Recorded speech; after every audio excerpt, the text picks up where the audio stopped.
காலை பொழுதிலே வந்திருக்கிற உங்களையும் இதை காண்கின்றதான எல்லா தேவனுடைய பிள்ளைகளுக்கும் இயேசு கிறிஸ்து நாமத்தினாலே வாழ்த்துகிறேன், நன்றி சொல்கிறேன். சத்தியம் என்பது நம்ம கேட்கிற மாத்திரமல்ல, அதை நம்ம கை கொள்ளும் போது அது ஆசீர்வாதமாய் மாறும். அல்லேலூயா. அந்த சத்தியத்தை கேட்காதபடிக்கு பிசாசானவன் நம்மளுடைய மன கண்களையும் இருதய கதவுகளையும் மூடி வைப்பான். அதை திறந்து இயேசுவின் நாமத்தினால மனக்கண்களையும் இருதய கதவுகளையும் திறந்து நான் சத்தியத்தை கேட்கணுங்கிற ஆர்வத்தோடு நீங்க வந்து உட்கார்ந்தீர்களானால் அந்த சத்தியத்தினால உங்களுக்கு மிகப்பெரிதான விடுதலை கிடைக்கும். அல்லேலூயா. கர்த்தருடைய பரிசுத்த நாம ஸ்தோத்திரம். இன்றைக்கு தியானமாக ரோமரின் புஸ்தகம் 16ஆம் அதிகாரம் 20ஆம் வசனம். ரோமர் 16:20. சமாதானத்தின் தேவன் சீக்கிரமாய் சாத்தானை உங்கள் கால்களின் கீழே நசுக்கி போடுவார். நம்முடைய கர்த்தராகிய இயேசு கிறிஸ்துவினுடைய கிருபை உங்களுடனே கூட இருப்பதாக. அல்லேலூயா, அல்லேலூயா. கர்த்தருடைய பரிசுத்த நாம ஸ்தோத்திரம். சீக்கிரமாய் சாத்தானை நம் காலின் கீழே சமாதானத்தின் தேவன் நசுக்கி போடுகிறார். எத்தனை பேர் விசுவாசிக்கிறீங்க? அல்லேலூயா. கர்த்தருடைய பரிசுத்த நாம ஸ்தோத்திரம். நம்ம தேவன் சமாதானத்தை கொடுக்கிற தேவன். நம்ம தேவன் எப்பொழுதுமே சமாதானத்தை கொடுக்கிற தேவன். அவர் சமாதானத்தை அவர் மாத்திரமல்ல, அவர் இந்த பூமியை விட்டு அவர் பரலோகத்துக்கு போகும்போது எந்த வருகிற அவருக்கு பின்னாக சென்ற விசுவாசிகளுக்கோ அப்போஸ்தலர்களுக்கோ அவரை நம்பி வந்த எல்லாத்துக்கும் ஆண்டவர் அவர் சொன்னார், என்னுடைய சமாதானத்தையே உங்களுக்கு நான் கொடுக்கிறேன்னு சொன்னார். கண்டிப்பா உத்தரவாதத்தோடு ஆண்டவர் கொடுத்த உத்தரவாதம் என்னன்னா சமாதானம். அல்லேலூயா.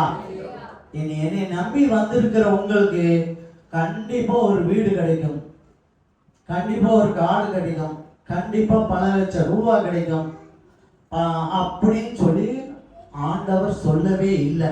அல்லேலூயா. ஆனா என்ன சொன்னார்னா சமாதானத்தை தருகிறேன் என்றார். அல்லேலூயா, அல்லேலூயா. ஏன் அதை சொன்னா நம்மளுடைய அந்த ஆசீர்வாதம் எதுல இருக்கு அப்படின்னா சமாதானத்தில் இருக்கிறது. அல்லேலூயா. நீங்க சமாதானமா இருந்தீங்கன்னு வைங்களேன், அடுத்தடுத்த பகுதிக்கு நீங்க போயிருவீங்க. ஒரு மனிதன் சமாதானமாய் இருந்தோம்னா அடுத்தடுத்த பகுதிக்கு போயிடலாம். அடுத்து நம்ம என்ன பண்ணலாம், நம்மளுடைய ஆசீர்வாதத்துக்கு என்ன பண்ணலாம்ங்கிற பகுதிக்கு நம்ம போயிடலாம். இதே சமாதான கேடு ஆயிடுச்சுன்னா நம்ம என்ன செய்வோம், முடங்கிட்டு ஒரு இடத்துல போய் உட்கார்ந்துடுவோம். அல்லேலூயா, அல்லேலூயா. கர்த்தருடைய பரிசுத்த நாம ஸ்தோத்திரம். பிசாசானவன் மிக தெளிவாக இந்த இடத்தை கை வைக்கிறான். கர்த்தருடைய பரிசுத்த நாம ஸ்தோத்திரம். ஒரு மனிதனுடைய வாழ்க்கையில சமாதானத்தை மட்டும் கொடுக்காம சமாதானத்தை கேடு ஒன்று பண்ணிக்கிறோங்கிற பகுதிக்கு மட்டும் கொண்டாந்துட்டோம்னு வைங்களேன், அவனால முன்னேற முடியாது, ஆசீர்வாதத்தை பெற்றுக்கொள்ள முடியாது, அனைவருக்கும் பிரயோஜனமா இருக்க முடியாது என்பதை ரொம்ப தெளிவாக இருக்கிறான். அல்லேலூயா. அதனாலதான் அந்த சமாதானத்தின் தேவன் சீக்கிரத்திலே சாத்தானை காலின் கீழே நசுக்கப்படுவார். நம்ம குடும்பத்துல இருக்கிறதான சமாதான கேடு ஒன்று பண்ணுகிறதான சாத்தானை காலின் கீழே நசுக்கப்படுவார். அல்லேலூயா, அல்லேலூயா. கர்த்தருடைய பரிசுத்த நாம ஸ்தோத்திரம். நம்முடைய வாழ்க்கையில நிறைய சமாதானம் இல்லாத வாழ்க்கை இப்பொழுது வாழ்ந்து கொண்டுதான் இருக்கும். அந்த பூமியில நம்ம வாழ்ந்துட்டுதான் ஒவ்வொரு நேரமும் என்ன செய்யுது, என்ன எதுல நம்ம பாதிக்கப்பட்டிருக்கோம்னா சமாதான கேடு. ஏதாவது ஒரு விதத்துல பிரச்சனை மேல பிரச்சனை, நிம்மதி இல்லாத வாழ்க்கை, கண்ணீர்கள், பாடுகள், உபத்திரவங்கள் வழியாக நம்ம போயிட்டு இருக்கும் போது சமாதானம் இல்லாம போயிருது. எதனால் நமக்கு சமாதானம் இல்லாத வருதுன்னா நோய்கள்னால சமாதானம் இல்லாமல் போயிடுது. சில அடிக்கடி நமக்கு இருக்குதான அந்த பலகீனத்தை நமக்கு என்ன செய்யுது, சமாதானம் இல்லாமல் போயிடுது. பாவம் கூட சமாதானம் இல்லாமல் போயிடுது. பாவத்தினால அநேக வாலிப சகோதரிகள் சமாதானம் இல்லாமல் நிறைய பேர் ரொம்ப கஷ்டப்படுறாங்க. சின்ன அதாவது அதாவது கிட்டத்தட்ட ஒரு 10 நிமிஷத்துல பாவங்க, அவ்வளோதான். ஆனால் கிட்டத்தட்ட 3 வருஷம் 4 வருஷமா நான் படுற பாடுகள், கஷ்டங்கள், கண்ணீர்கள், அந்த சிலருடைய வேதனைகளை என்று சொல்லும் போது ரொம்ப அந்த பாவத்தினால பாவ சேர்வனால சமாதானம் கேடுறதை நான் பார்க்கிறேன். அல்லேலூயா. நிந்தைய அவமானத்தினால சமாதானம் கேடுகள், மற்றவர்கள் நம்மளை பற்றி நிந்தைகள் அவமானங்கள் பண்ணும்போது, பரியாசம் பண்ணும்போது சமாதான கேடுகள் வருது. பினான்ஸ் சரியான பணத்தை கையாளாதனால, இந்த பணத்தை எப்படி செலவு பண்ணணும், எப்படி செலவு பண்ணக்கூடாது, என்ன பண்ணணும், என்ன பண்ணக்கூடாது, இது எனக்கு தேவையா, இது வேண்டாமா அப்படி என்பது சரியான பகுத்தறிவோடு திட்டமிடாதனால நமக்கு என்ன ஆயிருது, என்னது, சமாதான கேடு உண்டாகுது. குடும்ப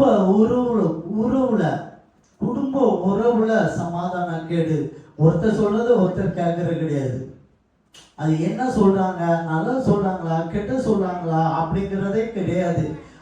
இவங்க சொல்றது என்ன, நான் என்ன கேட்கறது, நான் வேற இவங்க வேற அப்படிங்கிற மனநிலையில ஒரு குடும்பத்துக்குள்ள இருக்கும். ஒரு கணவன் மனைவியா இருக்கும், பெற்றோர் பிள்ளைகளா இருக்கும். ஆனாலும் குடும்ப உறவுகள்ல ஒரு சமாதான குறை வருது. எப்படி வருதுன்னா, ஒருத்தர் சொல்றத ஒருத்தர் கேட்கறதே கிடையாது. நான் சொல்றதுதான் கரெக்டு, நீங்க அது கேளுங்க, கேட்கலன்னா நான் விட்டுக்க மாட்டேன் அப்படிங்கிறதான ஒரு பகுதி ஒரு மனிதனுக்குள்ள வருது. அப்படி கொண்டு வருதும் யாரு, பிசாசன். அல்லேலூயா, அல்லேலூயா. சில நேரம் ஆபத்துகள், விபத்துகள் வரும்போது சமாதானம் கேடுகள் வருது. அப்புறம் நம்மளுடைய திட்டங்கள், நம்ம பிளான், ஒரு வீடு கட்டுறதுக்கோ, அல்லனா ஒரு சபை கட்டுவதற்கோ, அல்லனா ஒரு வேலைக்கு போறதோ, இல்லை ஒரு வாகனங்கள் வாங்குறதோ, காரியத்தை ஒரு திட்டமிடுது, ஒரு பிளானை.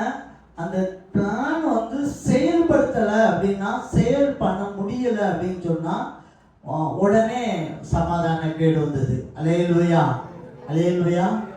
நாங்கள் இன்னும் கூட நம்புறேன். நான் ஒரு உதாரணத்துக்கு சொல்றேன். ஒரு வாகனம் வாங்கணும்னு நினைக்கிறோம். நான் ஒரு காரோ ஒரு பைக்கோ, நான் வீட்டில் ஏதோ ஒரு பொருள் வாங்கணும். தீபாவளி நேரத்தில் நிறைய ஆஃபர்லாம் போட்டுருவாங்க. கண்ணு வேற அப்படியே ஊற்றிக்கிட்டே இருக்கும். எப்படியாவது ஏப்பா 5000 ரூபா கம்மியாக போட்டிருக்காங்க, நம்ம ஆடு எல்லாமே அப்படிதான் வரும், ஆனால் கம்மியாக இருக்கு, நம்ம போவோம் அப்படின்னு சொல்லிட்டு திட்டமிடுவோம். ஆனால் நமக்கு என்ன இருக்காது, ஃபினான்ஸ் இருக்காது. கடன் வாங்கி செய்யணும்னா அதுல கொஞ்சம் சிரமமாயிரும். அப்படியே அந்த திட்டத்தை செயல்படுத்த முடியல அப்படின்னு சொன்ன உடனே என்ன ஆகும், சமாதானம், கோபம் வந்துடும், சண்டை வந்துடும், பிரச்சனை வந்துடும். ஒரு திட்டத்தை, ஒரு பிளானை செயல்படுத்த முடியல, நடக்கல அப்படின்னு சொன்னா உடனே சமாதான கேடு வந்துடுது. அப்புறம் நம்ம எல்லாத்துக்கும் போல நம்ம பேசுற பேச்சினால சமாதானம் நிறைய, நம்ம பேசுற பேச்சினால நம்ம நல்லதுதான் பேசியிருப்போம், ஆனால் அதை சொல்ற விதத்துல பேசாதனால சமாதான கேடுகள்.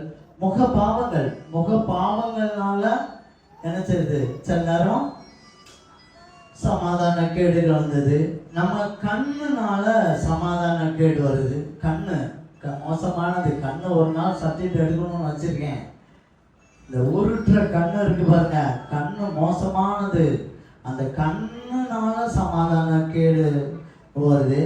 அடுத்து கோபம் வருது, முன் கோபம் வருது, எரிச்சல் வருது, பிடிவாதம் இருக்கு, வைராக்கியம் இருக்கு, தவறான பழக்க வழக்கம் இருக்கு, தவறான அணுகுமுறையினால நம்மளுடைய சமாதான கேடு வருது, பகையினால சமாதான கேடு வருது. இது இது வந்து நான் சும்மா ஒரு குறிப்பு தான் கொடுத்துருக்கேன் உங்களுக்கு. உங்க குடும்பத்துல சமாதானத்துக்கு எதிர்மறையாய் நடக்கிறதான எல்லாவற்றிற்கும் தேவன் இன்றைக்கு பதில் கொடுக்கிறார். அல்லேலூயா, அல்லேலூயா. கர்த்தருடைய பரிசுத்த நாமம் சோதரம். அதை தான் காலையில இந்த ஆராதனையில காலையில சமாதானத்தின் தேவன், நான் உன் காலை சாத்தானை காலைக்கிலே நசுக்கி போடுவேன் என்று சொல்கிறார். அல்லேலூயா. கர்த்தருடைய பரிசுத்த நாமம் சோதரம். தேவன் நமக்கு இந்த மாதிரி இந்த சமாதான கேடு வராம இருக்கணும்னு சொன்னா நமக்கு ஒரு ஆள் தேவை இருக்கு. அவர் தான் பரிசுத்த ஆவியானவர். பரிசுத்த ஆவியானுடைய ஆலோசனையும் போதனையும் நமக்கு இருக்குமானால் நமக்கு இந்த பிரச்சனையே வராது. அல்லேலூயா, அல்லேலூயா. கர்த்தருடைய பரிசுத்த நாம சோதரம்.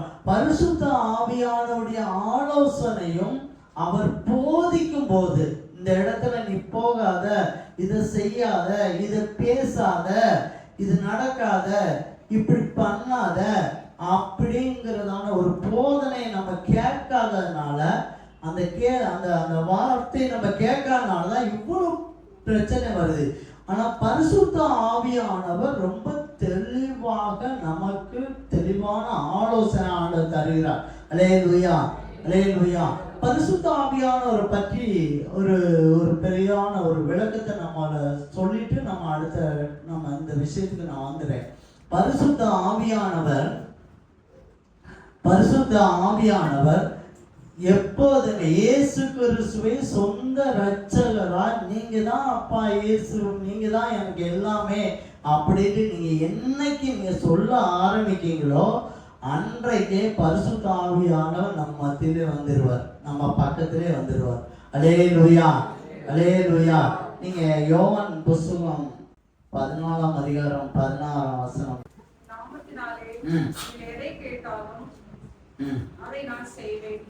இல்ல 14 நான் பிதாவை வேண்டிக் கொள்வேன், அப்பொழுது என்றென்றைக்கும் உங்களோடு கூட இருக்கும்படி சத்திய ஆவியாகிய வேறொரு தேற்றரவாளனை அவர் உங்களுக்கு தந்தருள்வார். அல்லேலூயா, அல்லேலூயா. கர்த்தருடைய பரிசுத்த நாம சோதரம். இயேசு கிறிஸ்து அவரை ஏற்றுக்கொண்டதான, அவரை சொந்த இரட்சகராய், அவரை தெய்வமாய் ஏற்றுக்கொண்டதான உடனே ஆண்டவர் நமக்கு யாரை தந்துறாரு? பரிசுத்த ஆவியானவரை தந்துகிறார். அல்லேலூயா, அல்லேலூயா. கர்த்தருடைய பரிசுத்த நாம சோதரம். சங்கீதம் புஸ்தகம் 32ஆம் அதிகாரம் 8ஆம் வசனம். நான் உனக்கு போதித்து நடக்க வேண்டிய வழியை உனக்கு காட்டுவேன், உன்மேல் என் கண்ணை வைத்து உனக்கு ஆலோசனை சொல்லுவேன். அல்லேலூயா, அல்லேலூயா. இந்த பரிசுத்த ஆவியானவர் நம்மளோடு கூட இருந்து நமக்கு என்ன சொல்லுகிறார்னா ஆலோசனை சொல்லுகிறார். நம்ம மேல கண்ணை வச்சு நம்ம நடக்கக்கூடிய வழியில இந்த பக்கம் போகாத, இங்க போகாத, இதை பேசாத, இதை செய்யாத என்று நமக்கு டைரக்ஷன் காட்டும்படியாக நமக்கு பரிசுத்த ஆவியானவர் ஒழுங்கு பண்ணுகிறார். அல்லேலூயா, அல்லேலூயா. கர்த்தருடைய பரிசுத்த நாம சோதரம். நீங்க 1 யோவான் புஸ்தகத்தை 1 யோவான் புஸ்தகம் 2ஆம் அதிகாரத்தை கூட இன்னும் கொஞ்சம் எடுங்க. 2ஆம் அதிகாரம் 26, 27. உங்களை வஞ்சிக்கிறவர்களை குறித்து இவைகளை உங்களுக்கு எழுதியிருக்கிறேன். நீங்க அவராலே பெற்ற அபிஷேகம் உங்களில் நிலைத்திருக்கிறது. ஒருவரும் உங்களுக்கு போதிக்க தேவையில்லை. அந்த அபிஷேகம் சகலத்தையும் குறித்து உங்களுக்கு போதிக்கிறது. அது சத்தியமா இருக்கிறது, அது பொய்யல்ல. உங்களுக்கு போதித்தபடியே அவரில் நிலைப்பீராக. அல்லேலூயா, அல்லேலூயா. பரிசுத்த ஆவியானவர் நம்மளோடு கூட இருந்து நம்மளை வழிநடத்துகிறார். இப்போ நமக்குள்ளாக வந்துட்டு நமக்குள்ளாக வந்து நமக்குள்ள கிரியை செய்யணும்னு சொன்னா, அதாவது தனிப்பட்ட முறையில நம்மளை மட்டும் பரிசுத்த ஆவியானவர் நடத்தணும் அப்படின்னு நினைச்சா இங்க பக்கத்திலேயே இருந்துட்டு வழி நடத்துவாரு. நீங்க மற்றவங்களுக்கும் பிரயோஜனமாய் காணப்படணும் அப்படிங்கிற நோக்கம் நீங்க உங்களுக்குள்ள என்னைக்கு வருதோ அப்பந்தான் அபிஷேகம் உங்களுக்குள்ள வேண்டியிருக்கு. அல்லேலூயா, அல்லேலூயா. அப்பதான் அபிஷேகம் உங்களுக்குள்ள வரணும். உங்களுக்கு மாத்திரமல்ல, நீங்க அநேகருக்கு பிரயோஜனமாய் காணப்படுற இடத்துக்கு நீங்க வரணும் அப்படின்னு சொன்னா நீங்க அபிஷேகம் பெற வேண்டியிருக்கு. அந்த அபிஷேகம் தான் என்ன செய்யுது, மற்றவங்களுக்கு பிரயோஜனமா இருக்கு. அதுதான் உங்களுக்கு என்ன செய்யுது, உங்க யாரும் போதிக்கப்பட தேவையில்லை. இன்னார போய் சத்தியத்தை சொல்லு, இன்னார போய் சுவிசேஷம் சொல்லு, இவங்களுக்காக ஜெபம் பண்ணு, இவங்களுக்காக விடுதலை பண்ணு, இவங்களுடைய குறைகளை சொல்லு, இவங்களை மேம்படுத்தி தூக்கி எடுங்கிற போதனையே நமக்கு சபைக்காகவும் மற்றவங்களுக்காகவும் விசுவாசிகள் மத்தியிலும் பேசக்கூடிய காரியம்தான் அபிஷேகம். அல்லேலூயா, அல்லேலூயா. இந்த பரிசுத்த ஆவியானவரை அநேகர் துக்கப்படுத்துறாங்க. அல்லேலூயா, அல்லேலூயா. எபேசியர் புத்தகம் 4ஆம் அதிகாரம் 30ஆம் வசனத்துல எபேசியர் அன்றியும் மீட்கப்படும் நாளுக்கென்று முத்திரையாக பெற்ற தேவனுடைய பரிசுத்த ஆவியை துக்கப்படுத்தாதீர்கள். அல்லேலூயா, அல்லேலூயா. கர்த்தருடைய பரிசுத்த நாம ஸ்தோத்திரம். நீங்க துக்கப்படுத்த கூடாது அப்படிங்கிற, பரிசுத்த ஆவியானவரை துக்கப்படுத்துறாங்க அப்படிங்கிறார்.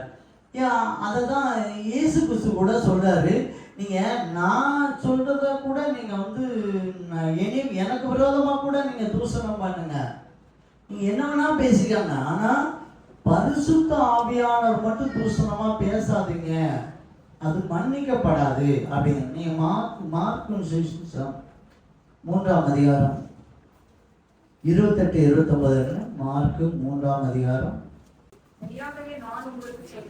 மெய்யாகவே நான் உங்களுக்கு சொல்கிறேன், மனுஷர்கள் செய்யும் எந்த பாவங்களும் அவர்கள் தூசிக்கு எந்த தூஷணங்களும் அவர்களுக்கு மன்னிக்கப்படும்.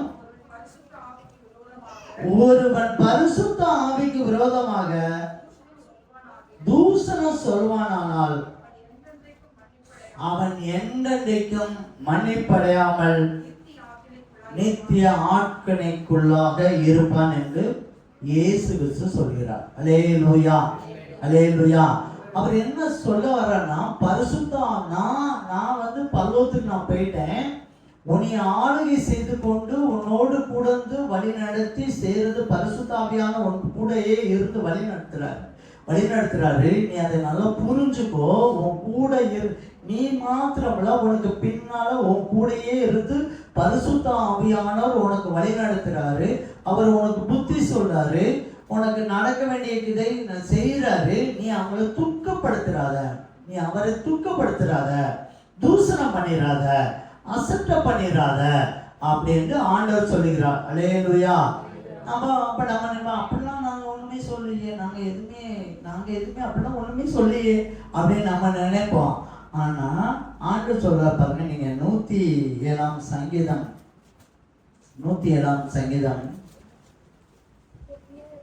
10-11 படிங்களேன். 107ஆம் சங்கீதம் 10.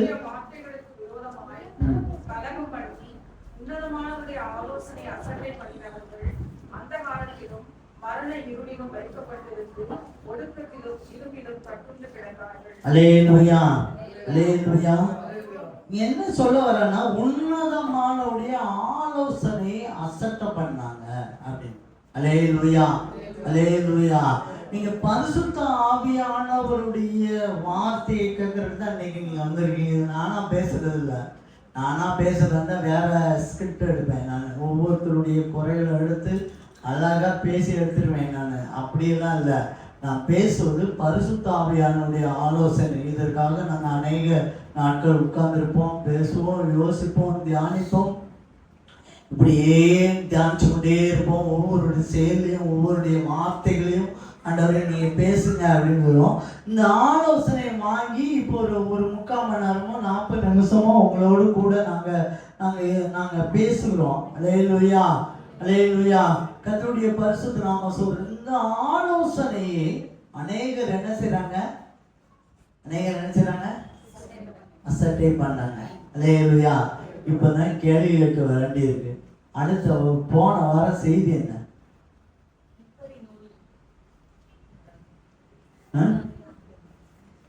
செய்தி தலைப்பு என்ன? டக்குன்னு சொல்ல வேண்டாமா? அல்லேலூயா. கர்த்தருடைய பரிசுத்த நாம ஸ்தோத்திரம். இதுதான் நீங்க அந்த ஆண்டவருடைய சத்தியத்தை அப்படியே அசை போட்டுக்கிட்டே இருக்க அசட்டை பண்ணாம இருக்கலாம். அல்லேலூயா, அல்லேலூயா. கர்த்தருடைய பரிசுத்த நாம ஸ்தோத்திரம். என்கிட்ட நிறைய சகோதரிகள் என்கிட்ட ஆலோசனை கேட்பாங்க. நிறைய பேர் கேட்பாங்க. எல்லா நாட்டிலிருந்து என்கிட்ட கேட்கிற இருக்காங்க. எனக்கு ஒரு ஆலோசனை சொல்லுங்க. சகோதரிகள், சகோதரர் பிள்ளைங்க, ஆவிக்குரிய பிள்ளைகளாக இருக்குதான அநேகர் என்கிட்ட கேட்பாங்க. நான் மேக்சிமம் என்னுடைய ஆவியில் அவங்க பேசும்போதே சொல்லுவேன், உங்களுக்கு ஆலோசனை சொல்ல வேண்டாம் அப்படின்னு சொல்லுவேன். ஜெபிக்கிறோங்கிற பகுதி நான் மேக்சிமம் முடிச்சிடுவேன். அதை மீறிட்டு நான் சில ஆலோசனைகள் சொல்லி ஆண்டோடைய பகுதிக்கு நேரடிக்குமா ஆண்டவர் சொல்றாரு, நீ சொன்னாலும் அவங்க கேட்க மாட்டாங்க அப்படின்பாரு. அல்லேலூயா, அல்லேலூயா. ஏன்னா அவங்க ஆலோசனை அவங்க என்ன ஆலோசனை எதிர்பார்க்கிறாங்கன்னா, தேவனுடைய ஆலோசனை எப்படி எதிர்பார்க்கிறாங்க அப்படின்னா, அவங்க மனசுக்குள்ள ஒரு ஆலோசனை இருக்கும்.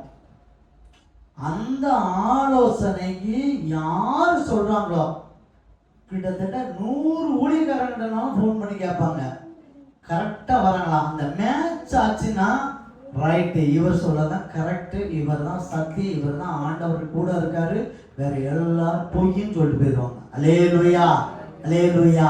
நான் ஆண்டவர் அப்படி சொல்லி, ஆண்டவருடைய வசனம் அப்படியே சொல்லியிருக்கு. உங்க இருதயமும் ஊழியக்காரங்க இருதயமும் ஒண்ணு இருந்தா நான் பேசுறதுதான் கரெக்டா இருக்கும்னு சொன்னா அப்படியே சொல்லியிருக்கு. அப்படி இல்லை. உன் நினைவுகள் என் நினைவு இல்லைன்றாரு. என் நினைவு இல்லை. நீங்க நினைக்கிற காரியம் என் நினைவு கிடையாது. நான் பேசுற விதங்கள் வேற. இப்படிதான் நான் பேசணும் நீங்க விரும்புனீங்கன்னா அது தவறானது. நான் பேசுற விதமாய் நீங்க அதை ஏற்றுக்கொண்டீங்கனால் அது ஆசீர்வாதமா இருக்கும். அல்லேலூயா, அல்லேலூயா. கர்த்தருடைய பரிசுத்த நாம ஸ்தோத்திரம். பரிசுத்த ஆவியானவர் நம்ம சமாதான கேடு வர்றதான இந்த சாத்தான் நம்மளை எப்படியாவது ட்விஸ்ட் பண்ணி ஏதாவது பிரச்சனைகளை உருவாக்கி நமக்கு சமாதானம் வேணும்னா அதுக்கு ஒரே ஒரு வழி, நமக்கு பரிசுத்த ஆவியானுடைய ஆலோசனை நமக்கு தேவை இருக்கு. அல்லேலூயா. அதுக்கு அபிஷேகம் நமக்கு தேவை இருக்கு. பிரியமானவர்களே, இந்த ஆலோசனைகளுக்குள்ள நம்ம வரும்போது, பரிசுத்த ஆவியானவர் ஆலோசனை சொல்லும் போது அதை நம்ம கேட்டு நடக்கிறதுக்கு ஆண்டவர் நமக்கு கிருபை தர வேண்டியிருக்கு. அல்லேலூயா, அல்லேலூயா. அநேகர் அந்த ஆலோசனை, பரிசுத்த ஆவியானுடைய ஆலோசனை தள்ளிவிட்ட நிமித்தமாய், அசட்டை பண்ண நிமித்தமாய் அவங்களால பெரிய ஆசீர்வாதத்தை பெற்றுக்கொள்ள முடியல. ஆனா இன்றைக்கு நமக்கு ஆண்டவர் மிக பெரிதான ஆலோசனை தருகிறார். அல்லேலூயா, அல்லேலூயா. எத்தனை பேர் ரெடியா இருக்கீங்க? தேவனுடைய பரிசுத்த ஆவியானுடைய ஆலோசனைக்கு நான் ரெடியா இருக்கேன்னு சொல்லி. அல்லேலூயா. கர்த்தருடைய பரிசுத்த நாம ஸ்தோத்திரம். இன்றைக்கு பரிசுத்த ஆவியானவர் நமக்கு ஒரு 3 வகையான ஆலோசனை தருகிறார். 3 வகையான ஆலோசனை தருகிறார். எதற்காக அந்த ஆலோசனை தர்றாரு? சமாதானத்தின் தேவன் சீக்கிரத்துல சாத்தானை நம்ம காலின் கீழே நசுக்கி போடும்படியாக 3 வகையான ஆலோசனை நமக்கு தருகிறார். அல்லேலூயா. கர்த்தருடைய பரிசுத்த நாம ஸ்தோத்திரம். இந்த ஆலோசனை கேட்டு நாம என்ன பண்ணணும்னா, இந்த ஆலோசனை கேட்டு நம்ம கை கொள்ள வேண்டும். அல்லேலூயா. நம்ம கை கொள்ள தேவன் சீக்கிரத்துல நம்ம எந்த அளவுக்கு கை கொள்றோமோ அந்த அளவுக்கு, எந்த அளவுக்கு நம்ம ஒப்பு கொடுக்கிறோமோ அந்த அளவுக்கு சீக்கிரத்திலே நம்ம சமாதானத்தின் தேவன் என்ன செய்யறாரு, என்ன செய்ய போறாரு, சாத்தானை நம்ம காணிக்கிலே நசுக்கி போடுவார். இந்த கூட்டம் முடிந்தவனே நம்ம அதை தான் செய்ய போறோம், ஒப்பு கொடுக்க போறோம். அல்லேலூயா. கர்த்தருடைய பரிசுத்த நாம சோதரம். முதலாவது ஆலோசனை ரோமரின் புஸ்தகம் 16ஆம் அதிகாரம், ரோமர் 16, ரோமரின் புஸ்தகம் 16ஆம் அதிகாரம் 19ஆம் வசனம். உங்கள் கீழ்ப்படிதல் யாவருக்கும் தெரிய வந்திருக்கிறது, ஆகையால் உங்களை குறித்து சந்தோஷப்படுகிறேன். ஆனாலும் நீங்கள் நன்மைக்கு ஞானிகளாகவும் தீமைக்கு பேதைகளுமாய் இருக்க வேண்டும் என்று விரும்புகிறேன். அல்லேலூயா, அல்லேலூயா. உண்மையிலே நீங்க கீழ்ப்படுதல் உள்ள பிள்ளைங்க, உண்மையிலே ரொம்ப சந்தோஷமா இருக்கு. ஆண்டவருடைய நம்பி, ஆண்டவருடைய வார்த்தையை நம்பி எத்தனையோ பேர் இந்த உலகத்துல அங்க பார்த்தீங்கன்னா, உங்க கூட பிறந்தவங்க சொந்த பந்தத்தை பார்த்தீங்கன்னா எவ்வளவோ ஆண்டவர் விட்டு விலகி என்னென்னமோ பண்ணிட்டு இருக்கும்போது நீங்க ஆண்டவருடைய வார்த்தையை கேட்கும்படியாக நீங்க வந்திருக்கீங்க. கீழ்ப்படிதல் கேட்கணும், ஒவ்வொருத்தர் பெரியவர்களுக்கு முன்னோர்களுக்கு கீழ்ப்படியணுங்கிற ஒரு வார்த்தைக்கு நீங்க வந்திருக்கீங்க. உண்மைதான், சந்தோஷம்தான். ஆனாலும் நீங்க என்ன செய்யணுமா, நன்மைக்கு ஞானியா இருக்கணும், தீமைக்கு பேதையா இருக்கணும். அது நீங்க செய்றீங்களாங்கிறத இப்ப நீங்க பார்க்கணும். அல்லேலூயா. இத நம்ம பண்ணோம்னா கண்டிப்பா சாத்தானே நம்ம காலிகளே என்ன செய்யலாம், நசுக்கி போட்டுலாம். இதை மட்டும் தான் பார்க்கணும். ஆனா நாம என்ன செய்யறோம் தெரியுமா, நிறைய நேரத்துல இதை அப்படியே மாத்திக்கிறோம். தீமைக்கு ஞானியாய் மாறுறோம், தீமைக்கு ஞானியாய் மாறிடும், நன்மைக்கு பேதையாய் மாறிடும். தீமைக்கு அப்படி ஒண்ணுமே இல்லையே. கடன் வாங்கணும் அப்படின்னு சொல்லி பாருங்க, கடன் வாங்கணும் அப்படின்னு சொல்லுங்க, 3 நாள் தூங்காம கொள்ளாம பிளான் போட்டுட்டு இருப்பாங்க. இரவும் பகலும் தூங்காம கொள்ளாம. அது ஒரு தீமை, அது ஒரு அடிமைத்தனத்தின் ஆவி, கடன் வாங்கணும்னு சொல்லிட்டு. ஆனா அதை என்ன செய்ய தெரியுமா, இரவும் பகலும் தூங்காம பிளான் போட்டுட்டு இருப்பாங்க. அதே சமயம் ஒரு மற்றவங்களுக்கு உதவி செய்யறக்கோ, சபைக்கு உதவி செய்யறக்கோ 3 நாள் தூங்காம கொள்ளாம யோசிச்சு பார்த்துருக்கீங்களா? என்னைக்காவது தூங்காம கொள்ளாம என்னைக்காவது யோசிச்சு பார்த்துருக்கீங்களா? அட்லீஸ்ட் உங்க குடும்பத்துல உள்ளவங்ககிட்ட டிஸ்கஸ் பண்ணிருக்கீங்களா? நன்மைக்கு பேதையா இருங்க, தீமைக்கு என்னவா இருக்கீங்க, ஞானியாய் மாறுங்க. யாராவது ஒருத்தர் நமக்கு விரோதமாய் ஒருத்தர் வார்த்தை சொல்லிட்டா போதும், என்ன செய்றீங்க, தூங்காம கொள்ளாம. இதெல்லாம் என்கிட்ட சொல்ற வார்த்தை, என்கிட்ட ஆலோசனை, பாஸ்டர் இவங்க சொல்லிட்டாங்க, நான் தூக்கமே வர மாட்டேங்குது அப்படின்னு. இந்த தீமைக்கு என்ன செய்றாங்க, ஞானியாய் யோசிக்காங்க. அவங்க என்ன பண்றது, எது பண்றது, என்ன பண்ணலாம். எனக்கு ஒரு சகோதரி சொன்னாங்க, என்கிட்ட சொன்னாங்க, பாஸ்டர் அவங்களுக்கு முன்னால நான் வாழ்ந்து காமிக்கணும். எவங்களுக்கு, எதிராளி வாழ்ந்து காமிக்கணும். ஆமா, இவங்க யோசனை எப்படி போயிட்டு இருக்கு பாருங்க, தீமை. அவங்க தீமை தான் செஞ்சாங்க, ஆனா அவங்களுக்கு முன்னால் நம்ம எப்படி வாழ்ந்து காமிக்கணும் அப்படிங்கிற யோசனை, இரவும் பகலும் யோசனை. நான் நன்மைக்கு பேதையாயிரு. நன்மை என்ன சொல்லுது, பைபிள் படி, சத்தியத்தை கேளு, உன் சுபாவத்தை விடு, உன்னுடைய அவங்க அந்த விரோதமா இருந்தா நீ பேசாம இரு அப்படின்னு சொல்லி நன்மை ஒன்று என்ன சொல்லுது, பேசுது. அதுக்கு ஞானி. அதுக்கு நம்ம என்ன பண்ணலாம், நம்ம இன்னும் நல்லவங்களா மாறுவதற்கு, இன்னும் பரிசுத்தம் உள்ளவர்களா மாறுவதற்கு, இன்னும் உண்மை உள்ளவர்களா மாறுவதற்கு நம்ம என்ன பண்ணணும் அப்படிங்கிற ஞானத்துல பைபிள் என்ன சொல்லுது, சத்தியம் என்ன சொல்லுதுன்னு ஆராய்ஞ்சு நன்மைக்கு ஞானியாய் நம்ம மாற முடிக்கும். ஆனா தீமைக்கு ஞானியாய் மாறுகிறோம். அல்லேலூயா. அல்லேலூயா.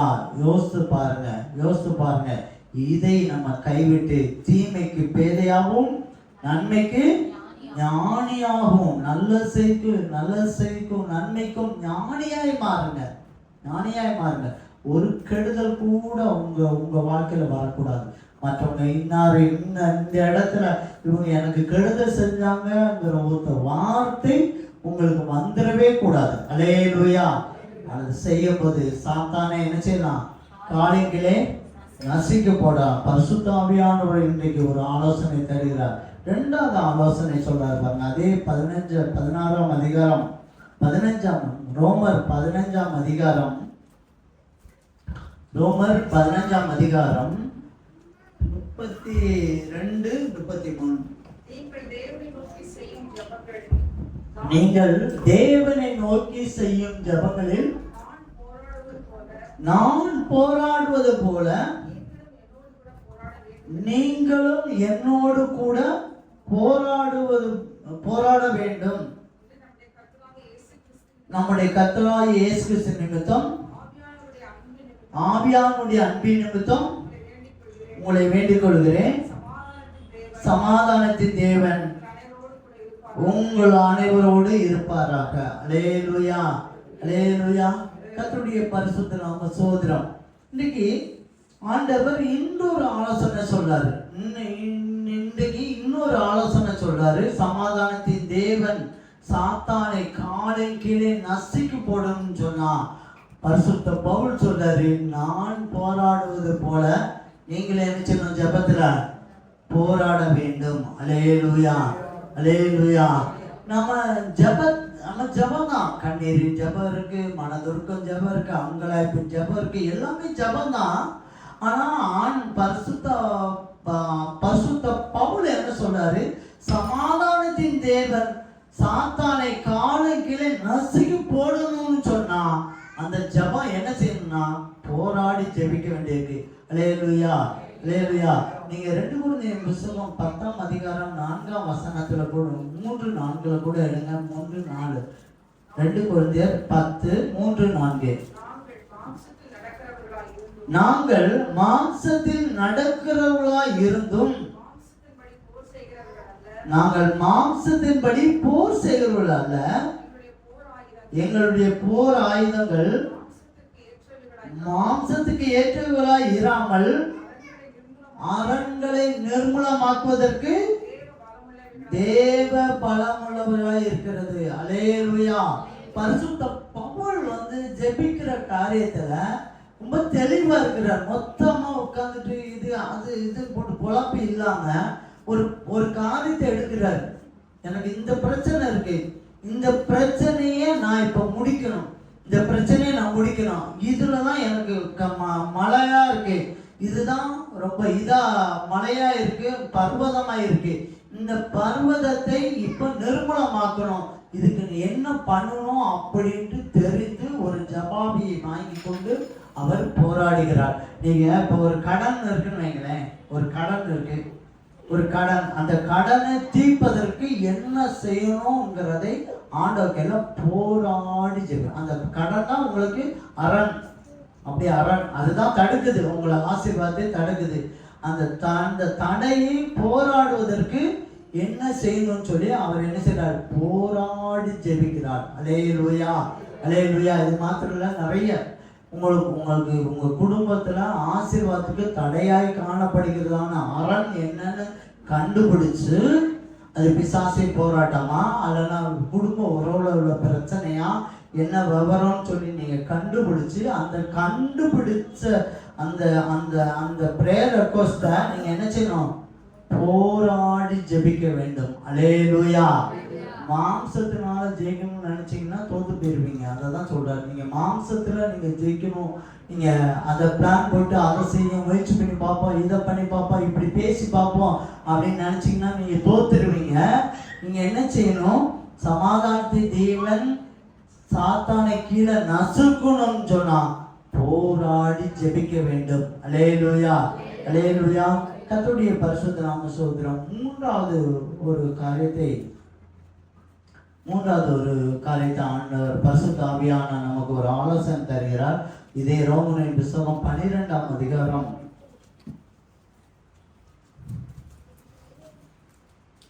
12ஆம் அதிகாரம் 18, 19 படிங்க. கூடுமானால் உங்களால் ஆன மட்டும் எல்லா மனுஷரோடும் சமாதானமாயிருங்கள். பிரியமானவர்களே, பழி வாங்குதல் எனக்குரியது, நானே பதில் சொல்வேன் என்று கர்த்தர் சொல்லுகிறார் என்று எழுதியிருக்கிறபடியால் நீங்கள் பழி வாங்காமல்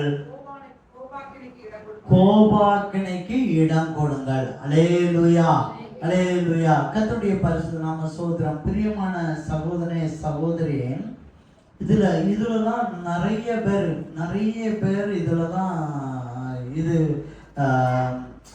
கஷ்டப்படுறாங்க. அல்லேலூயா.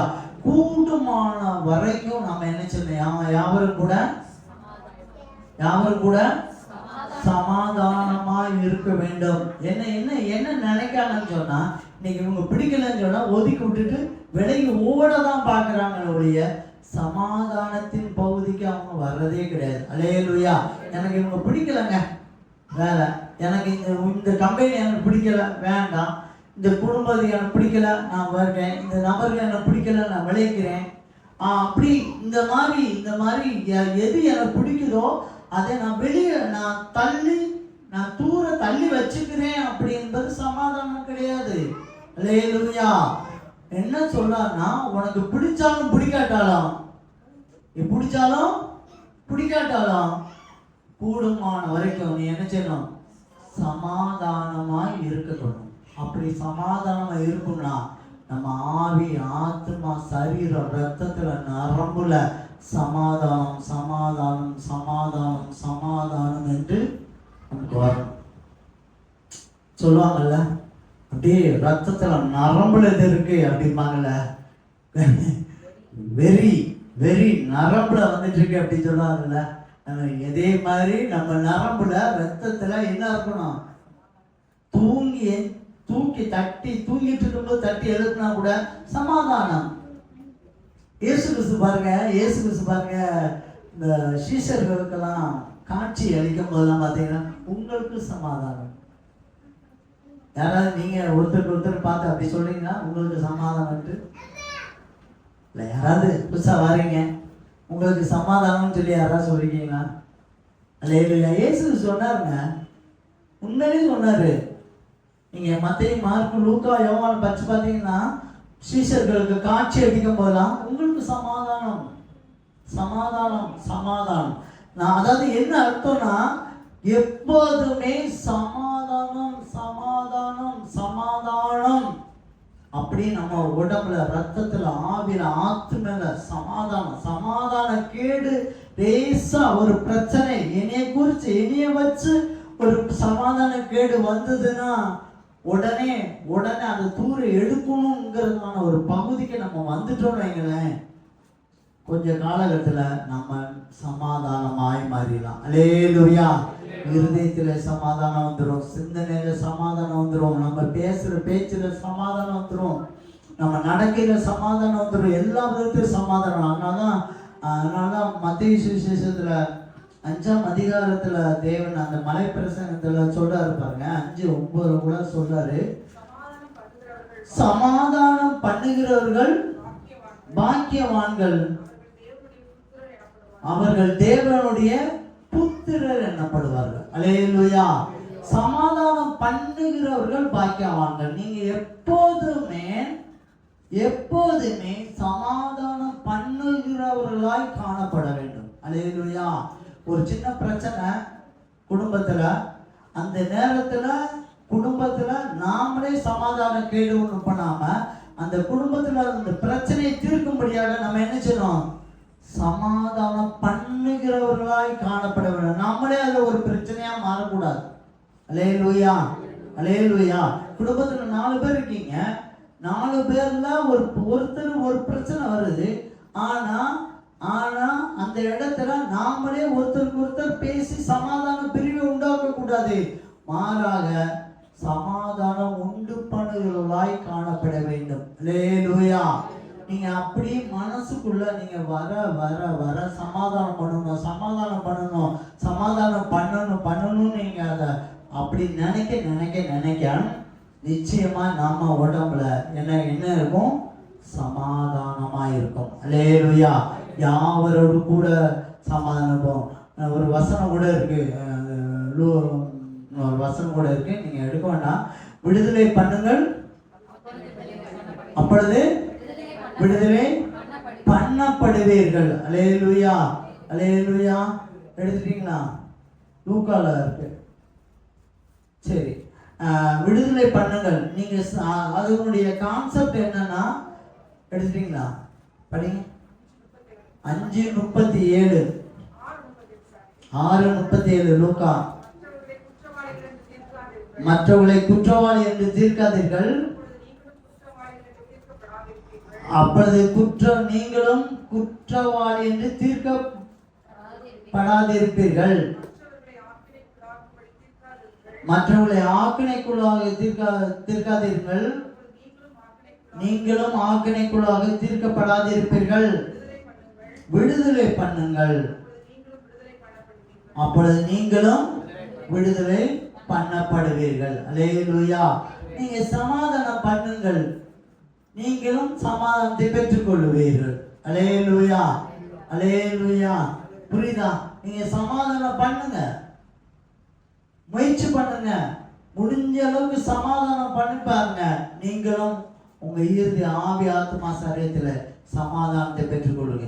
நீங்க சமாதானத்தை பண்ணும்போது மற்றவர்களோடு கூட இருக்க எல்லாரும் கூட சமாதானமா இருப்பீர்கள். அல்லேலூயா. அல்லேலூயா. கர்த்தருடைய பரிசுத்த நாமம் ஸ்தோத்திரம். ஆண்டவர் இந்த சமாதானத்தின் தேவன் சாத்தானை காலின் கீழே நசுக்கும்படியாக பரிசுத்த ஆவியானவர் மூலமாக 3 வகையான ஆலோசனை ஆண்டவர் தந்தார். ஒன்று, நன்மைக்கு ஞானியாய் இருக்க வேண்டும், தீமைக்கு பேதையாக இருக்க வேண்டும். 2வது, ஜெபத்துல போராடவனை எப்படி ஜெபிக்கணும்? அரண்களை நிர்மலமாக்கத்தக்கதான ஒரு ஜெபம் நமக்குள்ள காணப்படணும். 3வது, யாவரோடும் சமாதானமா இருக்க வேண்டும். யாவரோடு சமாதானமா இருக்க வேண்டும். யாவரோடு சமாதானமா இருக்கணும்னா நாம சமாதானம் பண்ணுகிறவர்களாய் காணப்பட வேண்டும். நாம காணப்படும் போது யாவரோடு சமாதானமாய் இருக்கலாம். அல்லேலூயா. அல்லேலூயா. இன்றைக்கு ஒப்பு கொடுக்கிறவர்களுக்கு, இந்த வார்த்தையை ஒப்பு கொடுக்கிறவர்களுக்கு தேவன் மிக பெரிதான சமாதானத்தை ஆண்டு தருவார். சீக்கிரத்துல நம்ம வாழ்க்கையில போராடு சமாதானத்தை, நிம்மதி இல்லாத வாழ்க்கையில போராடுகிறதான நம்ம குடும்பத்துல, சபையில, மற்ற வேலை பார்க்கிற இடத்துல இருக்கிறதான எல்லா சமாதான கேடுகளையும் தேவன் மாற்றி கொடுக்கிறார். சீக்கிரத்துல சாத்தானை உங்கள் காலின் கீழே நசுக்கி போட போகிறார். அல்லேலூயா. அல்லேலூயா.